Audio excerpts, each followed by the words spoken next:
Inshallah, we're going to continue with our reading of Mukhtasar Minhaj al-Qasidin by Ibn Qudama.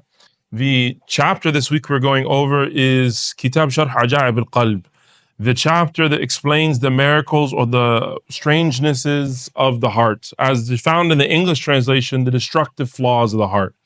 And the reason why it's translated as such, because that's actually what the vast majority of this section focuses on. The author, he says, may Allah be pleased with him, allow us to benefit from him in this life and the next. He starts off by framing that the most noble thing that a person has is their heart. And the heart is the place in which we understand who and we get to know who Allah subhanahu wa ta'ala is. It's the place in which we start and we act upon the knowledge that we have. It's where we strive to find Allah subhanahu wa ta'ala's pleasure. It's how we are able to draw closer and nearer to Allah subhanahu wa ta'ala. And it is the limb which everything follows afterwards. It is the limb in which everything else is in service of. And whoever takes their heart and uses it in an appropriate way, then they are able to use it in a way they're in control of the heart. And he mentions a very famous athar narration that some say it's from one of the Salaf, some say it's from Imam Ali, some say it's from a hadith. Al-muhim min arafa qalbahu arafa rabbahu. Also comes a different version, man arafa nafsu arafa rabbahu. Whoever knows their heart knows their Lord. And that's because the reality is, if we're able to be sensitive and have a word that I learned this week is introception. If we're able, we have perception, perceiving, understanding things externally. Introception, or introspection rather, is to be able to, I don't know, forget it, to be able to look internally and recognize muraqabah, to have an awareness of the internal realities of our heart. And that's what we're always struggling and striving to work against and to increase in. That most people aren't aware of what they're feeling, but more importantly, where their heart is. An example of that is if you're going to the mall or you're out somewhere and you see something that's beautiful. We can all see the exact same thing, a beautiful tree, a flower, etc. And we can see that flower and some of us can say, Subhanallah, that is a beautiful thing. But perhaps we're jealous of the fact that it's so beautiful and we don't have that same beauty in our lives. That's an internal thing. Feeling and action of the heart that deep down inside is fueling negativity. It's fueling something that is a vice. Versus someone else says, Subhanal Khaliq. So glory be to the creator of this thing. How deficient am I in comparison to this?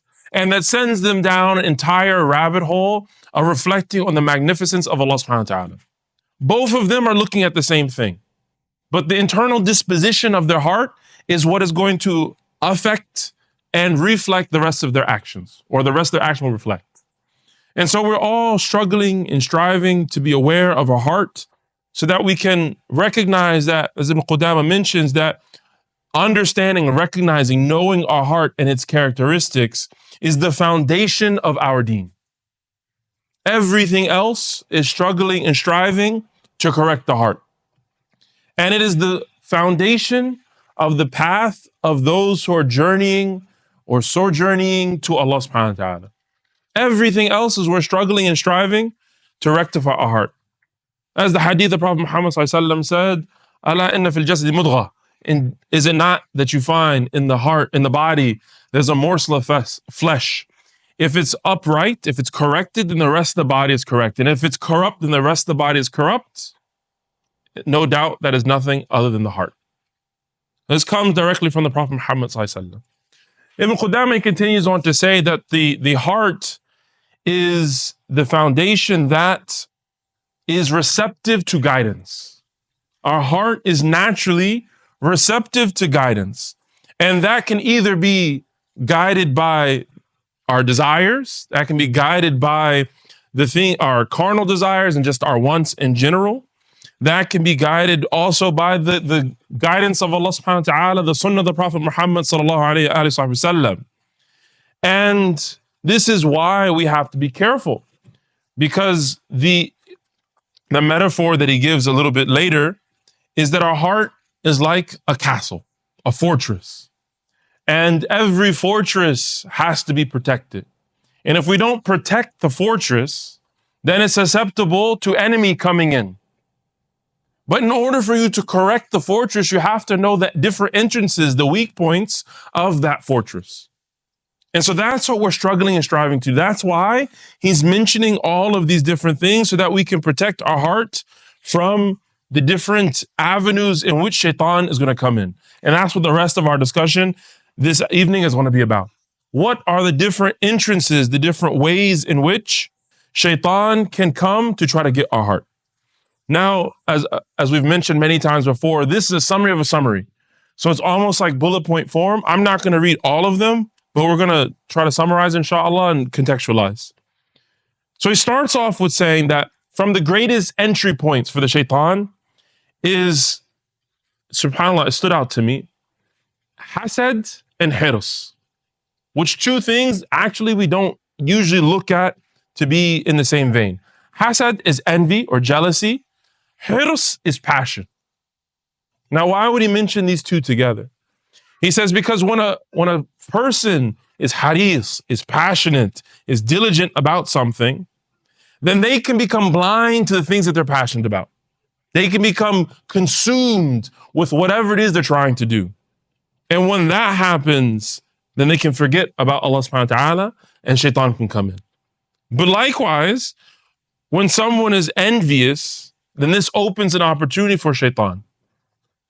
I've been so passionate about something, and perhaps I recognize the thing that I'm passionate about. Someone else is far more successful or capable of doing it than I am. And because I'm passionate about it and I recognize it in you, it opens up the door for envy. And then shaitan is able to play with our desires. Another one, which is very, very, and before we go to the next one, this here, I think is super, super practical for us in not just the modern age, but specifically DMV, and particularly for our age demographic. Everyone has ambitions and goals of finishing school, of accomplishing whatever we want to accomplish, whether it be career-wise or personally. We're all striving to do something. And if we're not careful, that can become blinders, that maybe because I'm so consumed with school and preparing for a test to get a good grade, I won't pray. Shaitan has got us. Maybe because I'm so passionate about getting married that I won't do what I need to do.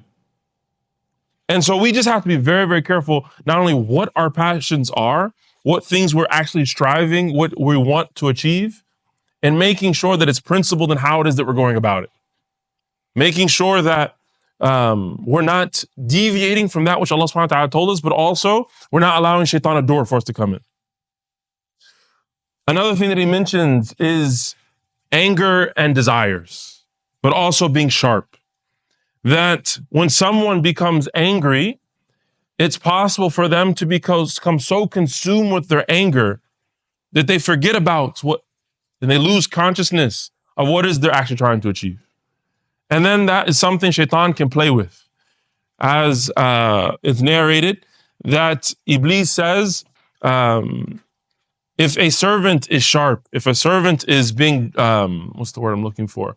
Not just sharp, but, I'm going to say Muhammad, dry or sharp. Yeah, that works. For then that is when we can use them and play with them just as a child plays with the ball. And so when we become angry, we become rigid. That's the word I'm looking for. And if we become rigid, then we're constantly worried. And we also see this when, mashallah, we're trying to practice, we're trying to be serious about our deen, and we read a couple ayat and a couple ahadith, and it's like, this is absolutely the absolute boundaries. Any and everyone who follows these boundaries is good, and anyone who comes close to it is misguided. And then we become angry out of our envy, our jealousy, or perhaps our desire for them to do what is right. And then, khalas, we've done something. Shaitan uses that now as a means to make us harsh, to make us arrogant, etc. All of these are, subhanAllah, so applicable to our current state. Another entry point of the shaitan is the love of beautifying one's house, one's clothing, and one's possessions. These aren't my words. Another entry point of shaitan is that we become consumed with beautifying our homes, our clothings, and our possessions. because that can become something that is a sea without a shore. It becomes something that has no limits. I become so consumed with trying to beautify these things that perhaps I'm being musrif, I'm being extravagant and wasteful now. And perhaps there are things in which I need to prioritize. There's something I see in marriage counseling all the time, where the husband's got his mind on something or the wife has her mind on something, and they become so consumed with it, they forget how this may impact the spouse or the children. So, well, I had this in mind. I was trying to accomplish this. I was trying to do that. And it's like, but did you communicate that with your spouse? Did you think about how this would affect someone else? And those of us who aren't married do the same thing. We, mashallah, learned a hadith or two. We practiced, we attended a couple classes. This is something we have to do. And then because our parents don't do it, we're judging them. Obviously, that's not beautifying our home, but that's trying to beautify our internal state. That's an entry point for the shaitan. Then he mentions things that are, I think, pretty obvious, whether it be being full, filling our desires, filling our bellies and our desires, and because those things busy us from obedience to Allah subhanahu wa ta'ala. Being excessive with people, our love for excessiveness with people can lead us to be extravagant, to being extra, to being overpraising them, but also neglecting things that are of our responsibilities. Hastiness, we've talked about this in the past. Love of possessions, love of money can become an entry point for the shaitan, because that if that becomes grounded, or if that becomes rooted in someone's heart, then it'll start to corrupt the heart. And then they will see everything from the perspective of acquiring money. They want to be able to do some khair in the community, but now it's like, how much money can I make off of that? You had an opportunity to do good, but now you want to figure out how to monetize this. And this is really important.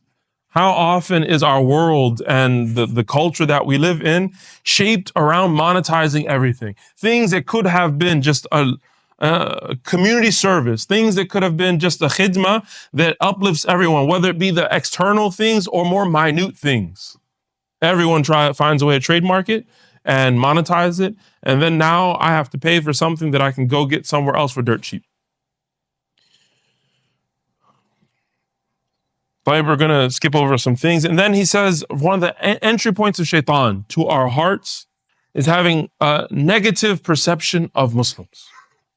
What we think about other Muslims, if we think negative about believers or Muslims, that becomes an entry point for shaitan, because then we then start to judge them, and we start to think bad about them, and then we start to hate them. And perhaps that we will speak in a way that is negative, that is not beautiful. And then because of it as well, because of our su'u dhann of other people, of our negative thoughts or assumptions of other people, we then start to think we are good. We start to think, well, they're that and I'm not, so I must be on a different pedestal. And the reality is that إِنَّكَ لَا تَهْدِي مَنْ أَحْبَبْتَ, Allah subhanahu wa ta'ala told the Prophet Muhammad sallallahu alaihi wasallam. You don't guide whom you love. And any goodness that we have is a blessing from Allah subhanahu wa ta'ala. And because others may not have been blessed the way that we have, doesn't mean that Allah subhanahu wa ta'ala is going to hold them to accountable as if we left off the same thing. We don't know people's backgrounds. We don't know what people have been exposed to. We don't know what they're dealing with in their own personal lives. We don't know how much knowledge they have or what cultural understanding they have. We don't know anything. What we should be focused on is that whatever we have is only a blessing of Allah subhanahu wa ta'ala. We don't deserve to have what we do have. We aren't entitled to anything. For how we think about our brothers and sisters should always be from a generous perspective. Should always be with husn al-dhann, to think well of them. And even if you see something that's displeasing to you, or more importantly, displeasing to Allah subhanahu wa ta'ala, we should strive to make excuses. The other day, I was driving home, and I didn't realize where the exit was, and there was a lot of traffic, so I jumped into the exit lane and hit the brakes. And I looked in my rearview mirror like, oh my God, that has caused an accident. I look in the rearview mirror, it's one of the homies from the masjid. And I see that I couldn't read his lips, but he was definitely angry. So I texted him, I was like, my bad, bro. And he looked, and I waved out the window, he waved, and we laughed about it. I could have been upset. How dare he cuss me out? I don't know if he did, but like, how dare he say something bad about me? Didn't he know that there's traffic in front of me? He could have cursed me out. I don't know. He could have made dua for me. But we all have to think well about our brothers, and perhaps by having negative thoughts about people, whether it's just in traffic or otherwise, creates a negative feedback loop where then now we start to see everyone that same negative lens. Allahumma salli ala Sayyidina Muhammad.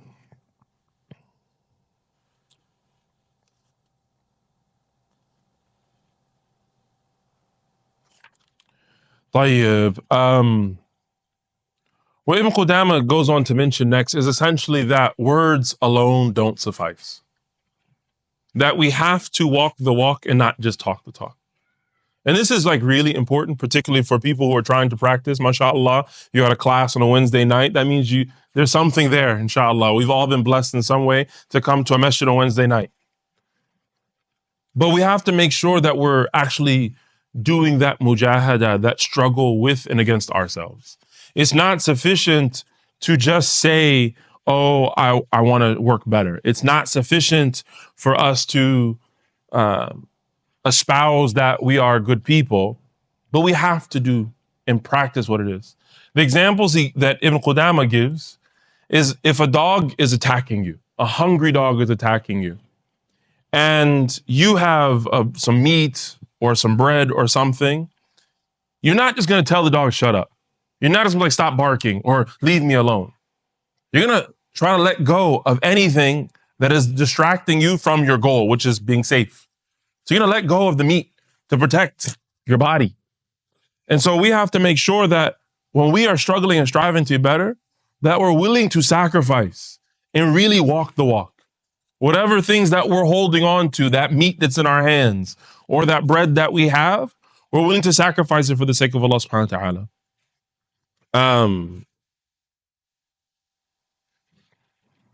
But then he mentioned something beautiful is that, he mentions something that Ibn Qudama and others have also mentioned, that when our heart becomes consumed with desires, it then elevates to the place of our character.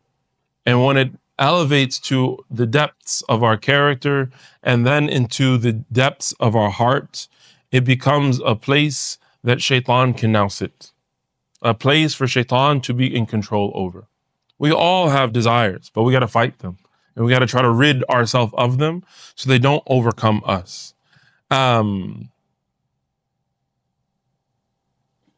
if you want to stop this, you want to correct this, Ibn Qudama says, then think about your prayer. And look how shaitan will talk to you and try to distract you in your prayer. And think about when you're in the marketplace. And think about how people become consumed with numbers and be consumed with prices. And that can lead to someone not being kind or being thoughtful about other people in the marketplace or other people that they're interacting with. And so we just have to be very, very careful. But then we're not going to close yet, but he mentioned something really beautiful. Whoever's protected from this internal thought process, this hadith al-nafs, then we also have to be careful of our desires. And whoever leaves off something out of fear of Allah subhanahu wa ta'ala is written for them as a hasana, as a good deed. Whoever leaves something off for the sake of Allah subhanahu wa ta'ala is written as a good deed. And whoever leaves it off simply because they weren't able to do it, he said, رَجَوْنَ لَهُ الْمُسَامَحَةِ. Then we hope they will be forgiven. And when I was preparing for class today, I was like, subhanAllah, nothing is guaranteed. If you left it off only because you weren't able to. I had an example, but I'm trying to be respectful for. If you wanted to drink alcohol, for example, and the only reason why you didn't drink is because you didn't have enough money to buy the alcohol, then he said, رَجَوْنَ لَهُ الْمُسَامَحَةِ. We hope that they'll be pardoned. And whoever is persistent and really is trying to do it, you like, bro, can I borrow some money? You're like, how can I? You're really trying to figure out how it is that you can drink, to continue that example, then this will be written as a sin. And so we have to be mindful. He used the hadith of Prophet Muhammad ﷺ. He said, when two Muslims fight in battle, sword to sword, and one kills the other, they will both they will both be in the fire. Al-qatil wal-maqtul fi an-nar. The one who fought and the one who was killed will be in the fire. So the Sahaba said, well, how about the one who was killed? The Prophet ﷺ said, wasn't it that he was trying to kill the other one? They were both trying to kill each other. And simply by them trying to kill each other, they will both go to hell. And so what Ibn Qudama is pointing out here is that our desires, the thing that we're striving to do, what we would like to do, what we're putting in effort to accomplishing, whether good or bad, is rewarded. But we ask Allah subhanahu wa ta'ala to make us people that only desire to do good. Alhamdulillah. The next section that we will just read quickly is when the heart becomes thabit, it becomes consistent or built firm upon goodness. He said that he mentions a few ahadith where the Prophet Muhammad said, Ya muqallib al-qulub, thabbit qulubina ala dinik. Ya musarrif al-qulub, sarrif qalbina ala ta'atik, or ila ta'atik. The Prophet Muhammad made a dua, saying to Allah subhanahu wa ta'ala, O turner of the hearts, make my heart firm upon your deen. Wa ya musarrif al-qulub, and the one who guides or directs the hearts, isrif qalbina ila ta'atik. Direct our hearts to your obedience. Ya muqallib al-qulub, thabbit qulubina ala dinik. Allahumma ameen. May Allah subhanahu wa ta'ala make all of our hearts firm upon his religion. And then the Prophet Muhammad said another hadith that the heart is like a feather on the ground in the desert being blown by the wind. The heart is like a feather being blown by the wind. What does that mean? It's so easy for it to change. And this is why we have to be careful when we're striving to be firm and grounded and upon what it is that we're trying to do in righteousness, bi'idhnillah ta'ala. So he mentions that a heart that is thabit, that is firm, is of three different types. The first is a heart that is built upon taqwa. A heart that's built upon the fear and awe of Allah subhanahu wa ta'ala, purified through riyada, exercising the heart, and is tahara an khaba'ith al-akhlaq, and has been purified from the ugly or wretched characteristics and disposition. For that person, when they have good thoughts, it's from khaza'in al-ghayb. It's from the treasures of the unseen. And that person will be extended to, they will be guided. So the first person, the one who's affirmed their heart upon taqwa. The second one is the one whose heart has been tricked, and it's been tricked by their desires. The third person is the one who is starting. The third person is one who has an evil thought, a bad thought, and they were called to negative. But they hate, their iman makes them dislike that thought, and then they are called to doing good. Our heart is one of those three. Our heart that's firm is one of those three. One that's been built upon taqwa, one that is tricked and has been deceived by our desires, and the third is one that's in the beginning state, that even when it's called to doing bad, iman makes it firm. We ask Allah subhanahu wa ta'ala to make all of us firm and build our hearts upon the taqwa of Allah subhanahu wa ta'ala. And that is not easy. It's not something we can hit a switch. It's not like we're going to leave the class today and pray tahajjud all night long for the rest of our lives. That's not like when we go to Shahid after this, that we're all going to, mashallah, have our gaze super low and we're not going to talk to you. Of course, no one here goes to Shahid. We're going after class, don't worry. But we have to work on ourselves. And the reality is we can't be hermits. We can't be people that recluse ourselves to the middle of nowhere, because that also is not realistic. And we have to strive to find that balance. How is it that we can be balanced in our workplaces, our free time, and figure out what works for us? We have to have priorities that we make for ourselves. We have to have boundaries that we set for ourselves, and we have to struggle and strive to the best of our ability to uphold those things. After we have priorities and boundaries, we need to have good companionship, good suhbah, good people around us that are going to advise us, give us good nasihah to do what it is that we can. Wallahu ta'ala a'lam. We ask Allah subhanahu wa ta'ala to make us like that, to make the deen firm in our hearts. And anything I said was correct from Allah and Allah alone. Anything that was incorrect from myself and shaitan. Open the floor for questions, comments, critiques, inshallah. Jazakumullah khair. The sister mentioned that regardless of you're a volunteer or paid employee doing khidmah, doing service in the community, we have to be aware of our intention. Because our intention in both places can be affected. But also furthering that, she mentioned, Allahumma Muhammad, even like our homework and our driving, everything we have to strive to be aware of. Absolutely. And there's nothing wrong for being paid for doing the service. Again, we just have to be aware and paying attention to, have muraqabah of our heart.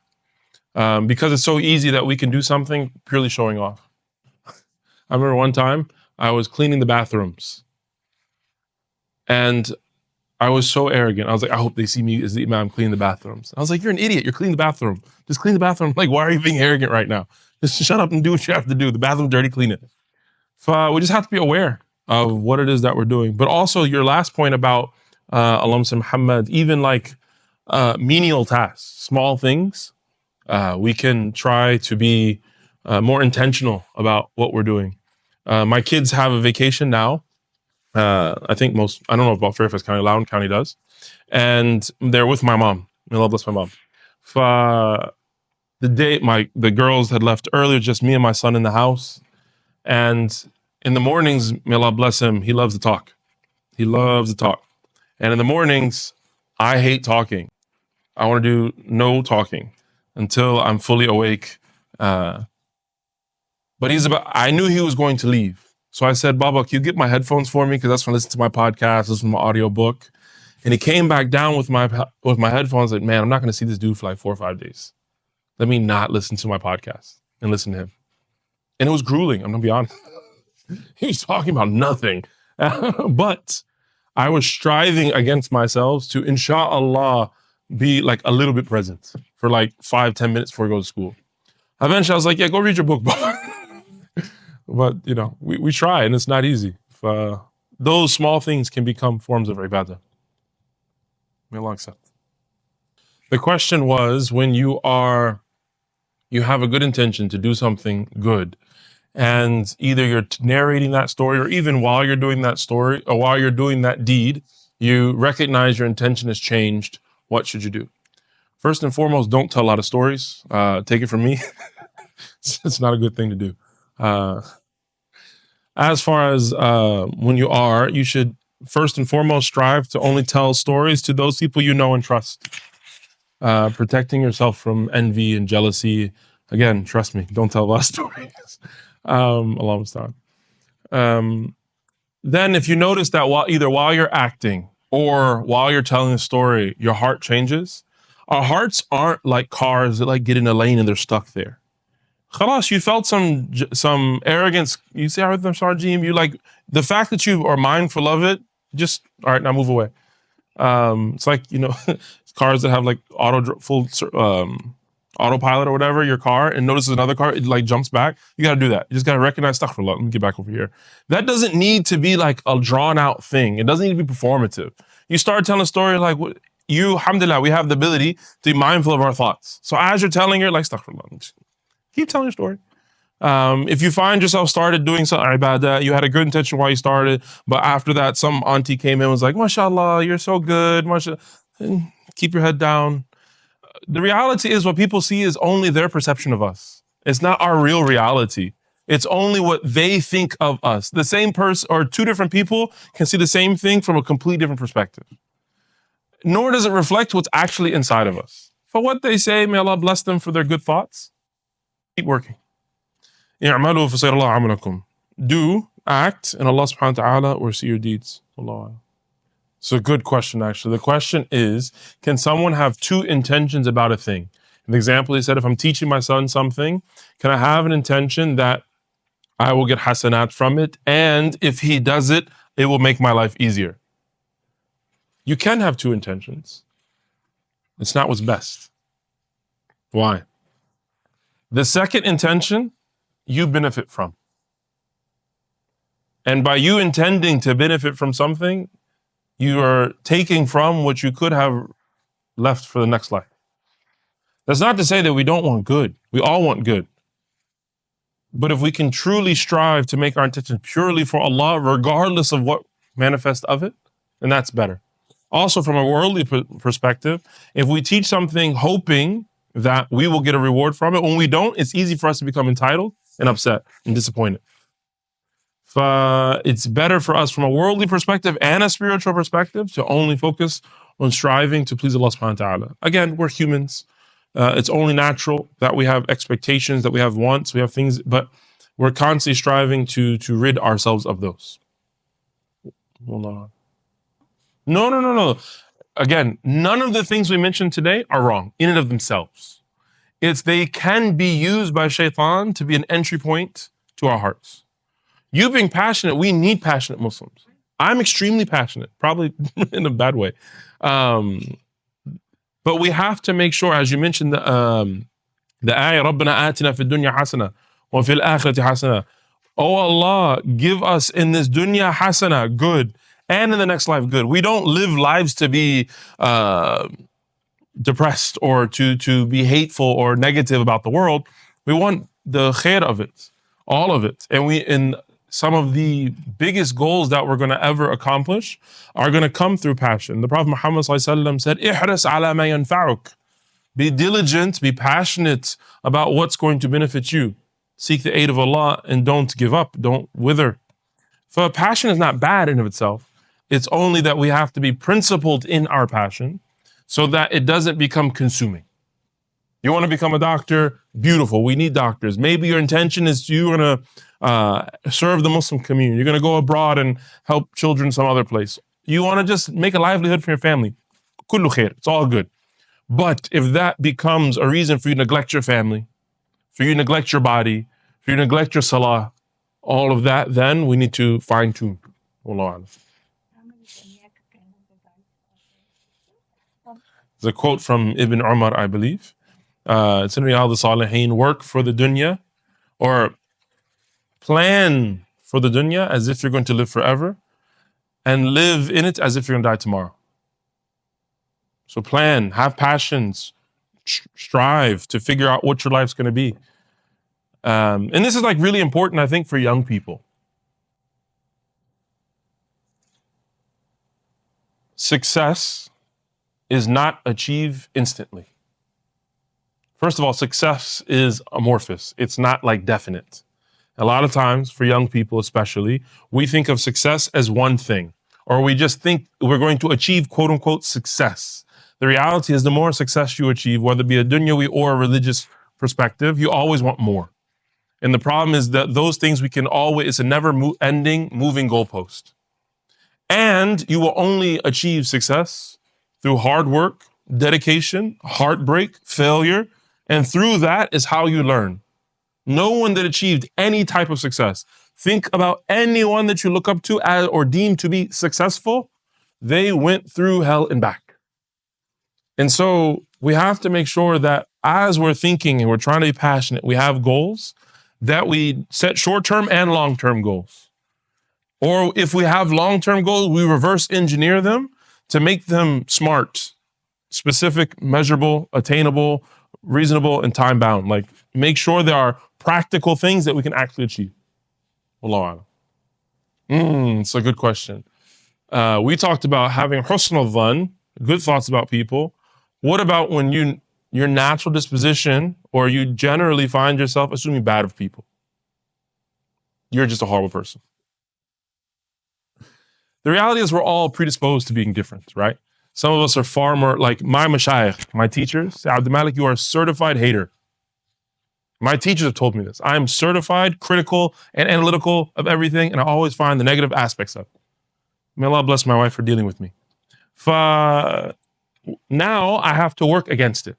Can I recognize the bad things in this thing, or the things that are leading me to assume of it, while then working against it, saying, make excuses. Inshallah, she means well by that. Maybe she's asking, like, you're asking a question now. Maybe you're asking on behalf of your friend. You're not actually a bad person. You're asking for someone else to talk to you. I know. But we have to strive to have good assumptions of people. And we're constantly working, because really the reality is our assumptions are generally speaking, unless there are other things that have happened, not based on fact. It's all internal. And so we need to figure out why internally are we having these assumptions? What is provoking? What is bringing about those assumptions? Do we have high standards for ourselves, and so then we expect other people to be that same standard? Are we very, very critical or analytical and noticing small things? And so now we're making sure we want everyone to hit that standard. Are we, whatever the case may be, why is it? Does this person look like someone who harmed you in the past? And so because of that, their voice sounds like them. We're humans, let's be real. This person sounds like that person, you're like, X them, khalas, they're gonna be no good news. There's a difference from that and your intuition. There's a difference between you just being a hater or you just being negative and then you having a feeling. Now, we should not treat people negatively or judge them based on intuition, but we also shouldn't ignore it. You're just like, something feels off. Khalas, maybe you should spend less time with that person. Maybe you should try to avoid them. That doesn't mean we have to be rude to them, but it's like, I don't feel like it. Wallah. So a summary of Auntie's comment is that y'all lazy and entitled. Y'all expect the world to just be there for you, and then you're too lazy to go after what you want. That's actually proven by data. Like generationally,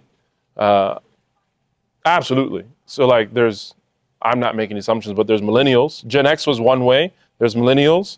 Then there's Gen Z.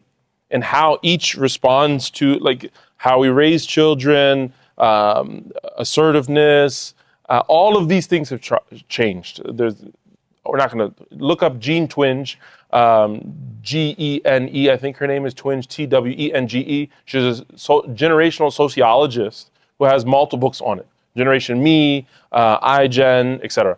Her entire work is surveying these things, and it's backed up by data. That being said, just because we live in privilege and things have come to us very, very easy, I think, mashallah, you have, to be cliche, the world is your oyster. I was literally at dinner with some brothers last night, and they told me about a 19-year-old who created the Boycott app and, is like a millionaire or something. These guys are like, yeah, I met the guy, and he's going to turn this into a multi-million, perhaps billion-dollar company. He's like 19, he taught himself ChatGPT, and like worked hard. And we need that actually now more than ever. Just because we have numbers and we have a few buildings doesn't mean that we have community. It doesn't mean that we have actually success as housing prices and economies, et cetera, what's happening in Gaza, what's happening everywhere. We need Muslims to be aspiring for greatness. And so absolutely, and the earlier, as slightly older than most of you, the earlier you recognize this, the better your life becomes. You just embrace the fact that life is not easy. It will be very, very difficult. You work to appreciate what you have and you keep grinding to find something different. That doesn't mean we don't have fun. That doesn't mean we enjoy ourselves. But we have to have goals and aspirations. So, jazakumullah khair, absolutely. Stop being entitled and lazy. In closing, how you can do that is finding things that you enjoy. It's very difficult when you're young to find things that you're passionate about, because the reality is you're young and you haven't had a lot of experience in things. So cast a broad net and start there. And then perhaps you find some overlap between what you enjoy and then what you're good at. And then use that to be some direction. Again, the reality is success doesn't happen overnight, and you will probably have to pivot a bunch of times. I'll use me as an example. I did not study very hard when I was overseas, so I knew, and I was young when I graduated. So I said, either I can be an assistant imam or youth director. Let's look and see how many of those exist in America. Very few. What I can do, I lived in Mecca. Let me meet every single person who's coming to Mecca and just have conversation with them. What do you think I can do when I graduate? That's when I had my first panic attack. I got 2 kids. I'm going home. I don't have a job. Oh my God. But alhamdulillah, I met people. When I met Sheikh Yasser Fahmi, I said, Sheikh, I can't give fatwa. I did not study hard, but I love people. He said, good, Bismillah. I'm gonna take a chance on you. So then it was, okay, I'm gonna try to help people, and I like counseling, so maybe I'll go to school for that. And then, okay, we find, okay, school works, found theology, found this, found that, work with these people, casting a very, very broad net. And then almost 10 years later, you recognize, subhanAllah, I've done a bunch of things in this one area. Now I can start to build some expertise in these things. I can I have a style, etc. And you develop skills over time. And that's in any genre or any place in your life. When I first started giving khutbah, I would find a topic on Monday, at least Tuesday, have an outline by Wednesday. Thursday, it's filled out. Friday, I'm practicing. I can prepare a khutbah during the adhan while I'm waiting for them to give the khutbah. It's not the best khutbah, I will say, but I've been doing it so long that I can do that. I'm not much older than you, but you got to work hard. You got to sacrifice. Find mentors, find good people who are going to help you, and just keep grinding. Keep grinding. Insha'Allah, you do Malcolm Gladwell, you put in 10,000 hours, you put in your time, you'll find something. Bi-idhnillahi ta'ala.